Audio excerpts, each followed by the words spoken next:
Con Luis del Pino y Carmen Carbonell, tu opinión importa. En Mañanas en Libertad. 8:04, 7:04 en las Islas Canarias. Vamos con las noticias de las 8 con la ayuda de doña Carmen Carbonell. Actualizamos la información a esta hora de la mañana hablándoles de una noticia que afecta directamente a uno de nuestros contertulios, a Samuel Vázquez, quien fuera presidente de la Asociación Policía del Siglo XXI. El Tribunal de Instancia de Móstoles ha condenado a 10 meses de prisión y a otros 10 de inhabilitación a Samuel Vázquez por participar en un acto de campaña electoral de Vox cuando aún era policía en activo. Los hechos se remontan a mayo de 2023, momento en el que Samuel Vázquez era presidente de una asociación profesional, Policía del Siglo XXI, que reivindicaba el papel de los cuerpos y fuerzas de seguridad del Estado. Samuel Vázquez ya ha explicado que acudió sin saber que se trataba de un acto de campaña y que simplemente quiso presentar una serie de propuestas en materia de seguridad. La sentencia difundida por la cadena SER considera aprobado que intervino en un mitin en Fuenlabrada para pedir el voto, vulnerando la prohibición legal que impide a los miembros de las fuerzas y cuerpos de seguridad del Estado participar en actividades electorales. La juez rechaza la versión de Samuel Vázquez y concluye que el evento era inequívocamente electoral porque el propio acusado pronunció un discurso crítico con la situación policial alineado con el programa del partido.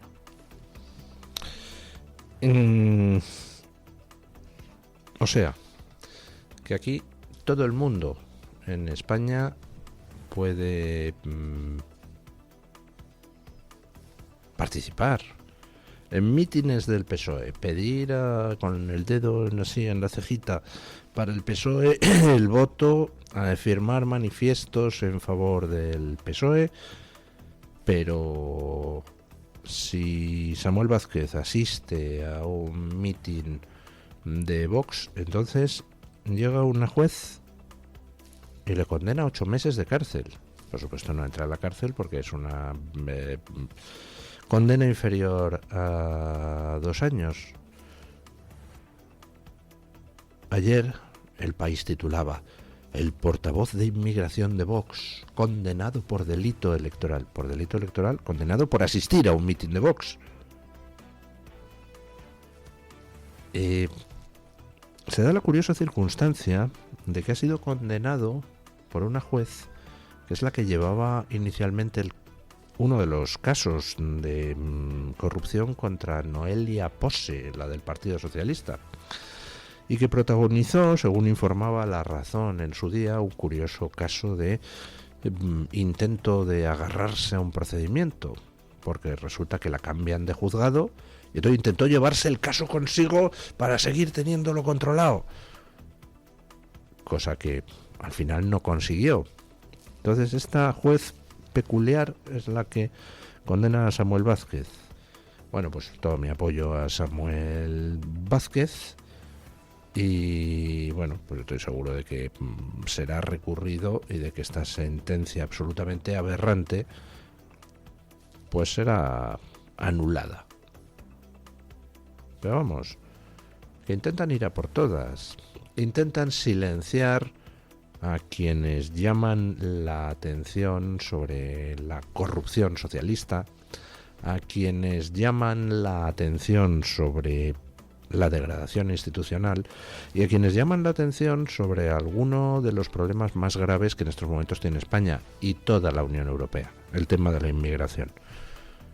Con ese impulso de inmigración en avalancha que está destrozando la seguridad de los barrios, que está haciendo que las mujeres sean muchísimo menos libres en toda Europa de lo que lo eran hace una década, y que está haciendo que ingentes cantidades de dinero de los europeos esté yendo a financiar a quienes vienen aquí y no solo no contribuyen, sino que encima quieren destruir el sistema que les acoge. Y no hay más que ver qué está pasando en algunos sitios donde ya han tomado pueblos enteros y están ya entrando en las propias instituciones. Por ejemplo, en Francia acaba de pasar en uno de estos lugares donde esa izquierda ya islamizada ha ganado las elecciones, donde el alcalde ha dado orden inmediatamente de desarmar a la policía y automáticamente el 80% de los policías del municipio han pedido el traslado a otro sitio porque aquello va a ser un infierno. Un infierno que ya hemos visto en algunos lugares de Estados Unidos, ¿eh? Aquí no se crean ustedes que es que ha enloquecido alguno. No. Estamos ante campañas perfectamente coordinadas.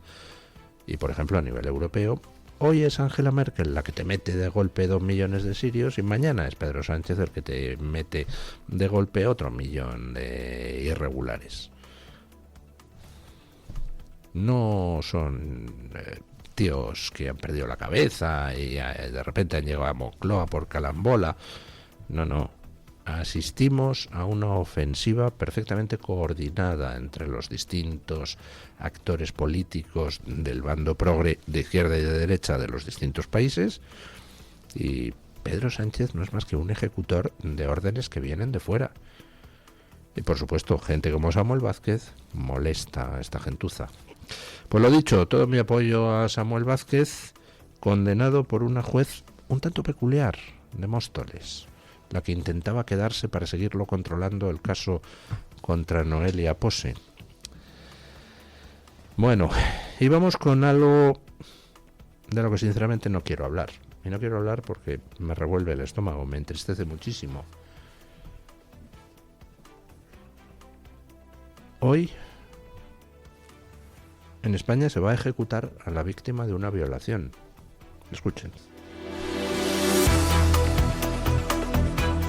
Les hablamos ahora del caso de Noelia Castillo, una joven de 26 años que ha pedido la eutanasia y que se le administrará hoy mismo a las 6 de la tarde. Noelia Castillo quedó parapléjica tras un intento de suicidio en el año 2022, ocurrido semanas después de sufrir una agresión sexual. Tras el grave deterioro psicológico, solicitó la muerte asistida y los comités médicos aprobaron su petición en el año 2024 al considerar que se cumplían los requisitos de sufrimiento intolerable. Su padre recurrió la decisión, apoyado por abogados cristianos, alegando que la joven no estaba recibiendo ni tratamiento psicológico ni psiquiátrico y cuestionando su capacidad para decidir. Los tribunales rechazaron frenar el procedimiento y el Tribunal Europeo de Derechos Humanos avaló el proceso al entender que se habían cumplido las garantías previstas en la ley española. La familia denuncia que el Estado ha optado por autorizar la eutanasia sin garantizar previamente alternativas terapéuticas. El caso, como saben, está generando un fuerte debate público y una ola de críticas en redes sociales, ya que Noelia Castillo es una persona en situación de extrema vulnerabilidad y el Estado la ha dejado desatendida. No, peor que eso. El Estado es quien la mata, porque el Estado es quien la ha llevado a donde está. Esta chica tenía una familia que pasó por una serie de problemas económicos, le quitan la custodia a la familia y meten a la niña en un centro de menores tutelado. En el centro de menores, una banda la viola. La chica se intenta suicidar y queda parapléjica. Y ahora el Estado la va a eutanasiar. ¿Y los que la violaron, dónde están? ¿De qué nacionalidad eran? Por curiosidad. O sea, una banda viola a una chica y aquí en España pues no se ejecuta a la banda porque no creemos en la pena de muerte, pero se ejecuta a la víctima. De verdad, España se merece lo que le pase, porque lo que está consintiendo es brutal. Nos merecemos todo lo que nos está pasando, porque somos nosotros los que lo toleramos. Bueno, ayer en la ONU, pues nueva declaración antioccidental, apoyada por todos los países, menos Estados Unidos, Israel y Argentina, que votaron en contra. La Unión Europea se abstuvo. Me refiero a la condena, a la declaración que hizo ayer la ONU, calificando al tráfico de esclavos africanos por parte de los europeos como el más grave crimen contra la humanidad de toda la historia. Escuchen. Tal y como les estamos contando, la Asamblea General de Naciones Unidas ha declarado el comercio transatlántico de esclavos africanos como el crimen más grave contra la humanidad. La resolución promovida por Gaza salió adelante con 123 votos a favor, 3 en contra, los votos de Estados Unidos, Israel y Argentina, y 52 abstenciones, entre ellas las de los países de la Unión Europea y España. El gobierno ganés defendió que la declaración supone un paso adelante hacia las reparaciones. Los países que votaron en contra cuestionan la fórmula utilizada, un tanto selectiva, ya que la consideran el crimen más grave contra la humanidad. Denuncian así que darle esa categoría a la esclavitud es denostar otras tragedias históricas como el Holocausto. No solo eso. O sea, es que lo que la resolución califica como el más grave crimen contra la humanidad es el tráfico transatlántico de esclavos, es decir, el tráfico que las potencias europeas hicieron de esclavos entre África y América, con lo cual quedan fuera todos los otros tráficos de esclavos. Los países árabes han traficado con muchos más millones de esclavos negros que las potencias occidentales. Pero eso queda fuera. El crimen grave es el otro, el de los occidentales. ¿Qué importancia tiene esto? Y por eso han votado en contra Estados Unidos, Israel y Argentina, y por eso se ha abstenido, siempre tratando de buscar terceras vías, la Unión Europea. ¿Qué importancia tiene esto? Pues que se sientan las bases para posteriormente decir que es que los estados africanos tienen derecho a pedir reclamaciones a Occidente. Porque claro, si eso es el más grave crimen contra los derechos humanos de la historia de la humanidad, pues entonces habrá que reparar de alguna forma eso, ¿no? No se considera crimen el tráfico de esclavos por parte de otros países africanos. No se considera el más grave crimen el tráfico de esclavos por parte de los países árabes. No se considera crimen el hecho de que en China, pues hombre, no es ya que se redujera la esclavitud a los chinos cuando en la época de los reinos combatientes uno derrotaba a otro. Es que según los anales chinos se les reducía la esclavitud y se los castraba. A 700.000 chinos de una tacada se mandó castrarlos y enviarlos a las montañas del norte a construir algún tramo de la Gran Muralla China. Pero el más grave crimen contra la humanidad es el tráfico transatlántico de esclavos, no los otros tráficos de esclavos. No el tráfico de esclavos completamente masivo que hacía el Imperio Otomano.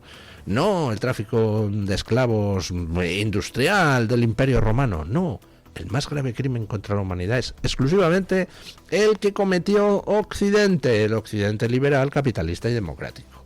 Ese es el más grave crimen contra la humanidad. Bueno, pues en esas estamos. Hay que cerrar Naciones Unidas, pero urgentemente, y sustituirlo por unas Naciones Unidas democráticas donde no tengan cabida, por supuesto, ninguno de los países que son dictaduras apestosas, ninguno de los países que son regímenes teocráticos que masacran a su población, ninguno de los países que son dictaduras comunistas. En fin. Bueno, terminemos con otra noticia de la guerra de Irán, pero un poco para descomprimir. Porque acaba de salirle un aliado a Estados Unidos y a Israel. Hay un gobierno que ha dicho que como la cosa se ponga mal para Israel y algo haya que amenace su existencia, entrarán en la guerra de Irán del lado de Israel. Escuchen. Terminamos el repaso a las noticias contándoles que el jefe del Estado Mayor de Uganda ha expresado públicamente su apoyo a Israel en la guerra contra Irán y ha llegado a sugerir una posible implicación militar ugandesa si el conflicto no cesa. En varios mensajes publicados en la red social X, el también hijo del presidente ugandés aseguró que su país entrará en la guerra del lado de Israel si continúa la escalada y defendió el derecho a existir del Estado israelí. Uganda mantiene relaciones estrechas con Israel desde hace años y la visita de Benjamín Netanyahu en el año 2020 2020 reforzó esa cooperación política y de seguridad. De momento, el gobierno ugandés no ha emitido una postura oficial sobre el grado de implicación de su país en este conflicto bélico. Bueno, pues ayer algún analista israelí decía, les juro que este giro de guión sí que no me lo esperaba. Que Uganda se sumara a la guerra de Estados Unidos e Israel contra Irán es algo que ni se me hubiera ocurrido. Bueno, en fin, todavía hay países buenos por el mundo. Aquí tenemos al patán de la Moncloa del lado de Irán. Pues mira, ya hasta el de Uganda tiene una postura mejor que la de Pedro Sánchez. Bueno, vamos con don Carlos Domínguez para que nos cuente qué trae hoy Voz Media en portada. Buenos días, don Carlos. Muy buenos días. Hoy en Voz les informamos que un jurado de Los Ángeles ha concluido que Meta y YouTube causaron perjuicios a una joven al utilizar diseños adictivos en sus plataformas. Según el veredicto, ambas compañías deberán pagar $3 millones en compensación, una decisión que podría abrir la puerta a sanciones punitivas aún mayores. El jurado atribuyó a Meta el 70% de la responsabilidad por los daños causados. El 30% restante recae sobre YouTube, que deberá asumir unos $900,000. Un caso que podría marcar un precedente en la forma en que se evalúa el impacto de las redes sociales en la salud mental de los usuarios. Por otra parte, el presidente Donald Trump ha seleccionado a algunas de las figuras más influyentes del sector tecnológico para integrar su Consejo de Asesores de Ciencia y Tecnología, conocido como PECAST. Este organismo será clave para orientar a la administración en cuestiones científicas y tecnológicas durante los próximos años. El Consejo estará presidido por David Sacks, una figura destacada en el ámbito de la inteligencia artificial y las criptomonedas, y por Michael Kratsios, quien ya formó parte del equipo de Trump en su primer mandato.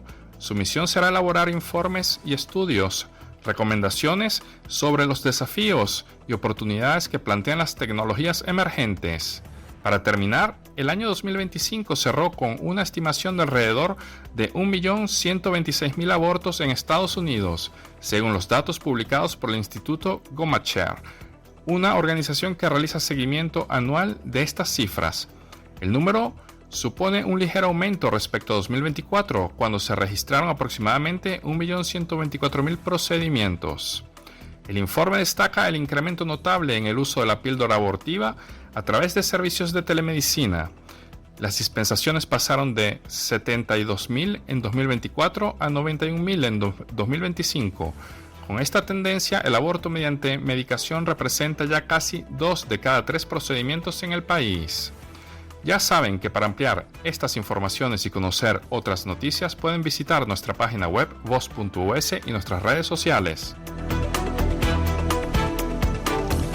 Muchísimas gracias, don Carlos. Vamos ahora con la información del tiempo, con la ayuda de doña Carmen Carbonell, y después breve pausa publicitaria y a la tertulia.